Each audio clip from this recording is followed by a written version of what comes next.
नमस्कार, मैं श्यामगिरी। आप देख रहे हैं टीएफडी इंडिया न्यूज 24। टीएफडी इंडिया न्यूज 24 में आप सभी दर्शकों का स्वागत। अचानक पीएमओ में हड़कंप, अब सरकार बदलने का ऐलान। 99, 37, 21, 22 सांसद तैयारी में जुटे।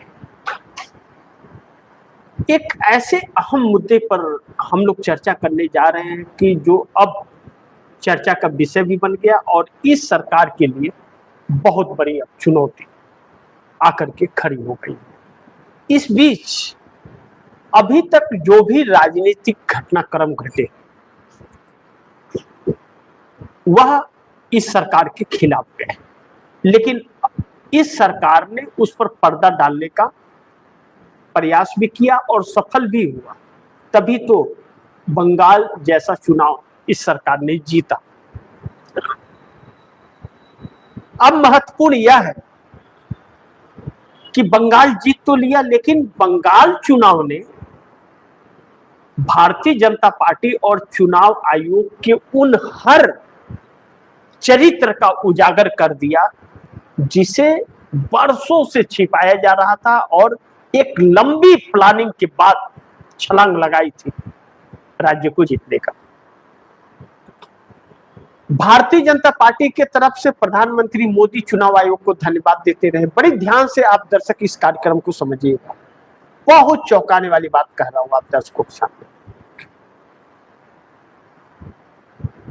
यह सरकार जानती थी कि हमें अब वोट देना लोगों ने बंद कर दिया है और वोट हमें सिर्फ उन्हीं कैडर वोटों का वोट मिल रहा है जो भाजपा के अंधभक्ति में डूबे हुए हैं।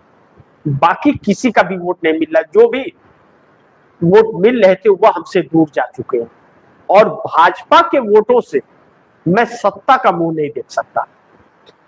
ऐसे में एसआईआर का प्रयोग जो बिहार में किया गया, क्योंकि महाराष्ट्र में चोरी का खुलासा हो गया तो बिहार में एसआईआर और बंगाल में एसआईआर और उसके बाद बाकी जगहों पर एसआईआर का सिलसिला शुरू हुआ।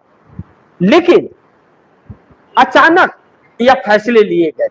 इसके पहले जो फैसले थे वह आधार कार्ड से वोटर कार्ड को लिंक करने का, ताकि आधार नंबर एक ही नंबर एक व्यक्ति के पास है, एक नंबर दो व्यक्ति के पास नहीं मिलेगा और उसमें उसके शरीर के पूरे डिटेल्स, तो उसमें डुप्लीकेट वोटर तैयार कर पाना इम्पॉसिबल था। ऐसे में परिस्थितियां और बदल जाती, बेकाबू हो जाती और भारतीय जनता पार्टी के लिए काफी नुकसान हो जाता। तो एसआईआर करा दिया और एसआईआर में विपक्ष के वोटर को काट करके फर्जी वोटरों का नाम चढ़ा दिया, जिससे बिहार भी जीता और बंगाल भी जीता। लेकिन यही दांव उल्टा पड़ गया साउथ में जाकर। कर्नाटक के अंदर इसी एसआईआर के जिस फार्मूले के तहत भारतीय जनता पार्टी ने किया, उसी फार्मूले के तहत वह फर्जी वोटर, डुप्लीकेट वोटर जो चढ़ाया था उस पर रोक लगा करके असल का एसआईआर जब डीके शिव कुमार ने कराने का ब्लूप्रिंट रख दिया तो भारतीय जनता पार्टी के होश उठे। होश इसलिए उड़ गए कि वोट तो सबके कटेंगे, विपक्ष और सत्तारूढ़ दल दोनों के कटेंगे, लेकिन जो डुप्लीकेट वोटर भाजपा चढ़ा रही थी, तकरीबन 40% डुप्लीकेट वोटर जो इसकी सत्ता बरकरार है, उस पर जब घात लग गया, वह जब नहीं हो पा रहा है तो भाजपा उसी एसआईआर का भाजपा विरोध करने चुनाव आयोग पहुंच गई। जिस एसआईआर का धन्यवाद कर रही थी उसी एसआईआर के खिलाफ पहुंच गई कि आपका ये एसआईआर सही नहीं है। अब ज्ञानेश कुमार के पास क्या है, यानी कि कांग्रेस ने इन्हीं के वार से इनको वार किया है, इन्हीं के हथियार से। अब चुनाव आयोग का कोई दांव काम नहीं कर रहा है, क्योंकि चुनाव आयोग ने ही यह नियम लागू किए हैं तो वह नियम लागू हो रहा है। तो लागू हो रहा है तो भाजपा तिल मिला रही है, क्योंकि भाजपा का काम नहीं हो पा रहा है। अब इन सब के बीच एक दरार भाजपा के अंदर भी पड़ गया। अब जो भाजपा के साउथ के कर्नाटक के नेता हैं, तो कर्नाटक में तो सत्ता आई हुई है भाजपा की कई बार, 5 साल बाद चांसेस भी रहता है, वह चांसेस खत्म हो गया। तो अब लोग खिलाफ हो गए। चुनाव आयोग तक यह कंप्लेन और शिकायत चली गई है। और कर्नाटक में 2028 में चुनाव होने हैं, अगर भाजपा वहां हारी तो खुल के बगावत हो जाएगा भाजपा में। अब इन सब के बीच पीएमओ के अंदर भी हड़कंप है। अचानक यह जो परिस्थितियां बदल रही हैं, 2-3 कारण है अचानक पीएमओ में हड़कंप मचने का। पहला कि अब ऐसा लग रहा है कि सरकार बदलने का ऐलान हो गया है। जनता सड़क पर आकर के खड़ी हो चुकी है। जंतर मंतर पर जो आंदोलन हो रहा है, इस आंदोलन में कई संगठन जुड़ रहे हैं। इसमें किसान है, छात्र है, काकरोच है, सोनम वांगचुक है, और भी अलग अलग जगह के लोग आकर के यहां बैठ गए हैं धरना प्रदर्शन में। कोई भूख हड़ताल कर रहा है, कोई मौन व्रत है, कोई कुछ है। इन सब के बीच जो संदेश जा रहा है वह भारतीय जनता पार्टी के खिलाफ। राहुल गांधी के सभा को परमिशन नहीं दिया जा रहा, ममता बनर्जी को परमिशन नहीं दिया गया, तो ममता बनर्जी हाईकोर्ट से परमिशन लेकर के आई। राहुल गांधी को परमिशन नहीं दिया जा रहा है, और राहुल गांधी को हमेशा खतरे में रखा गया है। और किससे? इन्हीं सत्तारूढ़ दलों से। उन्हें अपनी सुरक्षा स्वयं करनी पड़ेगी या उनकी सुरक्षा देश को करनी पड़ेगी। सरकार से उम्मीद नहीं है, क्योंकि सरकार तो उनके पीछे पड़ी है। इसके बावजूद राहुल गांधी जैसा शख्स डट के खड़ा है तो सरकार भाग रही है। अब कहा जा रहा है कि कुछ ऐसे संगठन हैं जैसे मजदूर और किसान, यह जैसे 13 महीने किसान आंदोलन चला था वैसे ही एक बड़ा आंदोलन का प्रारूप तैयार कर रहे हैं सरकार बदलने के लिए। सरकार बदलने का ऐलान है। अब ऐसे में इंडिया गठबंधन जो टूट रहा था और कांग्रेस मोर्चे पर अकेले खड़ी थी और कांग्रेस उस मोर्चे को संभाल रही थी, अब वही घटक दल जो दूर भाग रहे थे राहुल गांधी के पास आने के लिए मजबूर।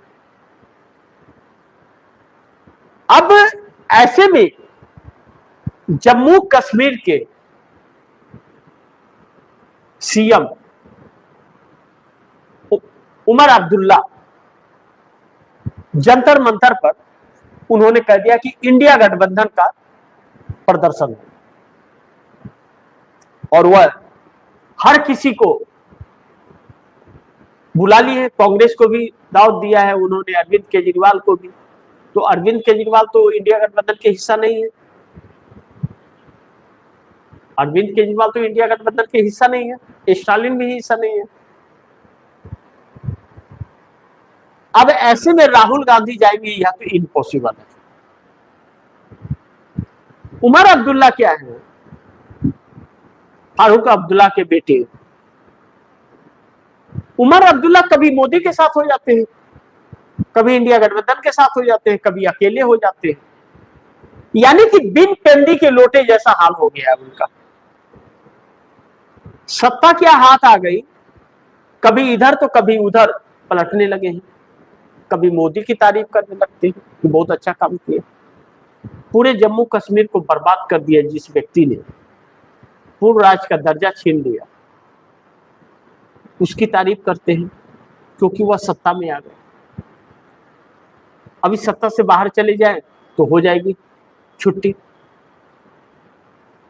अब इन सब के बीच राहुल गांधी भली बात सब समझते हैं, लेकिन समझौता किसी के साथ, शर्तें वही कांग्रेस की कि सड़क पर आइए और एकजुट होइए। और जुबानों पर जरा लगाम लगाइए। देश के लोकतंत्र को बचाने के लिए और संविधान को बचाने के लिए जिसको आना है वही आए, सत्ता के लालच में ना आए। लोकतंत्र रहेगा तो सत्ता खूब अपने आप चली आएगी। यह राहुल गांधी का मानना है कि संविधान और लोकतंत्र रहा तो सत्ता अपने आप साथ चली आएगी अगर आप काम अच्छे करेंगे तो इस बीच कांग्रेस के 99 सांसदों के साथ समाजवादी पार्टी के 37 सांसद भी एकजुट हो गए, 21 भी साथ हो गए, जिसमें टूटने के बाद ममता बनर्जी के 8, शरद पवार के 8, उद्धव ठाकरे के पास और भी छोटे सब साथ आकर के खड़े हो गए। ऐसे में स्टालिन जो इंडिया गठबंधन से अलग हुए थे, मजबूरन इंडिया गठबंधन के साथ खड़ा होने को तैयार हो गए और यह सभी सांसद एक बड़ी तैयारी में जुट गए क्योंकि माहौल मोदी के खिलाफ। इसके बीच इंडिया गठबंधन का यह कमाल कहें या यह कहें कि राहुल के संभालते ही सरकार गिराने की तैयारी शुरू हो गई। राहुल गांधी बहुत पहले कहते सरकार गिर जाएगी और मोदी का इस्तीफा होगा। अब आप समझिए कि बंगाल में महिलाएं सड़क पर आकर के खड़ी हो गई, जिसने भारतीय जनता पार्टी को वोट दिया वही महिला सड़क पर आ गई है सरकार के खिलाफ। ममता बनर्जी का रोल इसमें नहीं है। भाजपा को जिसने इस बार वोट दिया वही महिलाएं सड़क पर आकर के खड़ी हो गई, वही लोग खड़े हो गए। इसके बावजूद ममता बनर्जी अगर रैली निकालना चाह रही है तो परमिशन नहीं मिल रहा है, तो हाईकोर्ट से परमिशन लेके आती है, तो उसमें भारतीय जनता पार्टी कुछ अपने असामाजिक तत्व को उसमें डाल करके अंडे फेंकवा रही है, लड़ाई झगड़े उसको मतलब माहौल खराब करने का कोशिश कर रहे हैं। और दूसरी तरफ भाजपा के लोग ही भाजपा के खिलाफ है कि सरकार बनते वादा खिलाफी कर दी, जो इसकी मिला वो भी बंद कर दिया। इन सब के बीच समाजवादी पार्टी उत्तर प्रदेश के अंदर, समाजवादी पार्टी अखिलेश यादव अभी तक ट्विटर खेल रहे हैं, सड़क पर नहीं, लेकिन वहीं पर कांग्रेस पूरी तैयारी में जुटी। मैं ऐसा बिल्कुल नहीं कर रहा हूं कि समाजवादी पार्टी तैयारी नहीं कर रही है, कर रही, लेकिन सड़कों पर उस जनता के साथ कहां है? क्या ट्विटर से साथ देंगे जनता का? तो राहुल गांधी के बातों का असर उनके ऊपर भी हो रहा है, तो वह भी अब दिखने लगे और राहुल के नजदीक फिर आने लगे। या तो वह जानते हैं भाजपा के खिलाफ कितना भी माहौल हो, अकेले चुनाव नहीं लड़ पाएंगे। अब वह स्थिति समाजवादी पार्टी की नहीं रही, तो ऐसे में वह भी आ रहे हैं। शरद पवार एक बार फिर पार्टी टूटने से बच गई है किसी तरह, और शरद पवार सुनीत्रा पवार के साथ बैठक की है, लेकिन अभी भी शरद पवार पर भरोसा नहीं कर सकते, क्योंकि सुबह कुछ और बोल रहे हैं तो शाम को कुछ और बोल रहे हुआ, तो ट्रंप से भी 4 कदम आगे निकल गए कि ट्रंप सुबह कहता है कि ईरान से बात हो गया, आप सीज फायर करते हैं, और शाम को हमला कर देता है। तो शरद पवार का यही हाल है। 8 सांसद हैं, लेकिन 8 सांसद हैं उनके पास, शरद पवार के पास, तो भाजपा के साथ जाना है तो भाजपा के साथ चले जाए, इंडिया गठबंधन के साथ रहते इंडिया गठबंधन के साथ आ जाए। बीच में खबर आई कि वह अपने पार्टी का विलय कांग्रेस में करने जा रहे हैं, और उन्होंने यह शुरुआत की थी 2024 लोकसभा चुनाव के बाद, उन्हीं के बयान थे, आधिकारिक बयान। अब ऐसे में दोनों एनसीपी एक करने के लिए शरद पवार बात कर रहे हैं, लेकिन दोनों एनसीपी एक होगी तो क्या भारतीय जनता पार्टी के प्लान अनुसार हो रही है या इंडिया गठबंधन के? भारतीय जनता पार्टी चाहती है कि सुनेत्रा पवार और शरद पवार एक हो जाए, उसके बाद में वह भाजपा को समर्थन दे दे तो सुप्रिया सुले को कैबिनेट मंत्री बना दे, और पार्टी एक होने के बाद में शरद पवार के हाथ से निकल जाएंगे। सुप्रिया सुले मंत्री तो बन जाएंगी, 3 साल रहेंगी तो, लेकिन उसके बाद भारतीय जनता पार्टी उनको टिकट भी देगी, इस बात की गारंटी नहीं है। और सुप्रिया सुले चुनाव जीत जाएंगी, इस बात की गारंटी नहीं। जब भाजपा के खिलाफ वोट मिला और भाजपा के साथ जाएंगे तो क्या होगा? या फिर शरद पवार अपनी पार्टी का विलय करेंगे? सुनेत्रा पवार के साथ दोनों एनसीपी एक होती है तब तो विलय नहीं होगा, और वह एनडीए गठबंधन के साथ जाएंगे, निश्चित है। अन्यथा शरद पवार कांग्रेस में विलय कर।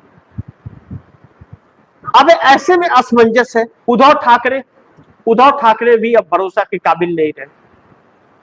उनके 6 सांसद टूट के चले गए, लेकिन कहीं नजर नहीं आ रहा, और किसी मुद्दे पर, सड़क पर नहीं, अखबार में खेलते हैं। यानी कि कांग्रेस अकेली। एक अच्छी बात भी है, भारतीय जनता पार्टी एक नजरिए से देखे तो इन सभी गद्दार पार्टियों को, जो देश के साथ गद्दारी कर रहे हैं, इनको धीरे से निपट रही है। आने वाले दिन में फिर 2 पार्टी, कांग्रेस और भाजपा। भाजपा पसंद कर रहे हैं तो 2, और नहीं पसंद कर रहे हैं तो कांग्रेस। तो इन सब का वजूद खत्म हो जाएगा, क्योंकि सब बिकाऊ माल है। यह साबित भारतीय जनता पार्टी ने कर दिया। क्षेत्रीय पार्टियों का कितना चरित्र है, इसका खुलासा तो भारतीय जनता पार्टी ने कर ही दिया। मोदी ने, इसमें कोई शक नहीं है कि यह विश्वास के काबिल नहीं है। जिधर पैसा फेंको या 2 डंडे बजा दो तो या पाला बदल देते हैं। इस बात को तो साबित कर दिया है जनता के लिए। यह तो बहुत फायदेमंद हो गया कि इन नेताओं की पहचान जनता को परख आ गई।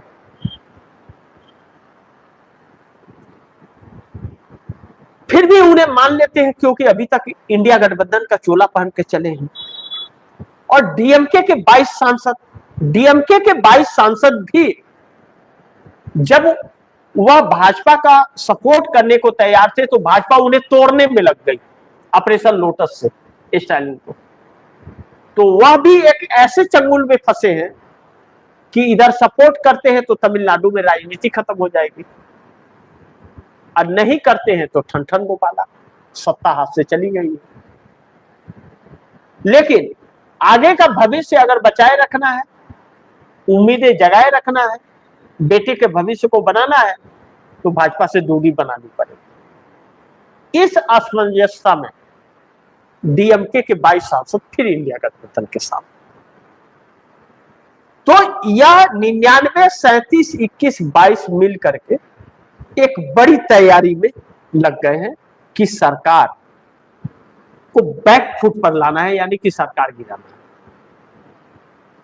तो इन 214 सांसदों से सरकार गिरेगी नहीं, लेकिन माहौल जो बन रहा है इस वक्त देश का मोदी के खिलाफ, एनडीए गठबंधन के लोग अगर खिलाफ हो गए और ईमानदारी से उन 20 सांसदों पर फैसला हो गया, तो सरकार गिर जाएगी। क्योंकि नीतीश नायडू ने बड़ी तैयारी कर दी है।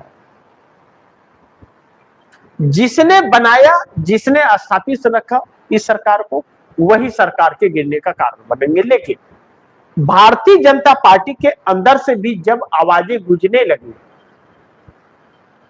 और मुरली मनोहर जोशी, सुब्रमण्यम स्वामी जैसे लोग हावी हो गए और खुद आरएसएस अब भारतीय जनता पार्टी के अंदर अमित शाह और नरेंद्र मोदी को नहीं देखना चाह रहा है, तो फिर सरकार की समस्याएं बढ़ जाती हैं। ऐसे में नितिन गडकरी हो, चाहे धर्मेंद्र प्रधान हो, चाहे चंपत राय पर कार्रवाई की बात हो, मोदी हिम्मत नहीं जुटा पा रहे हैं। इसीलिए उस इस्तीफे के लिस्ट से नितिन गडकरी गायब हो गए। यानी कि सबसे बड़ी कमजोरी मोदी सरकार की सत्ता है, या गुजराती भाई सत्ता अपने हाथ में चाहते हैं। गुजराती भाई में कमी नहीं है, गुजराती लॉबी में कमी है। ये दो लोग जो गुजरात के रहनुमा बन चुके हैं, या एक लॉबी बना ली है, दो उद्योगपति और दो अहम किरदार निभाने वाले मोदी और शाह, या पूरे देश का कमान अपने हाथ में चाहते हैं। इनकी नीयत बदल गई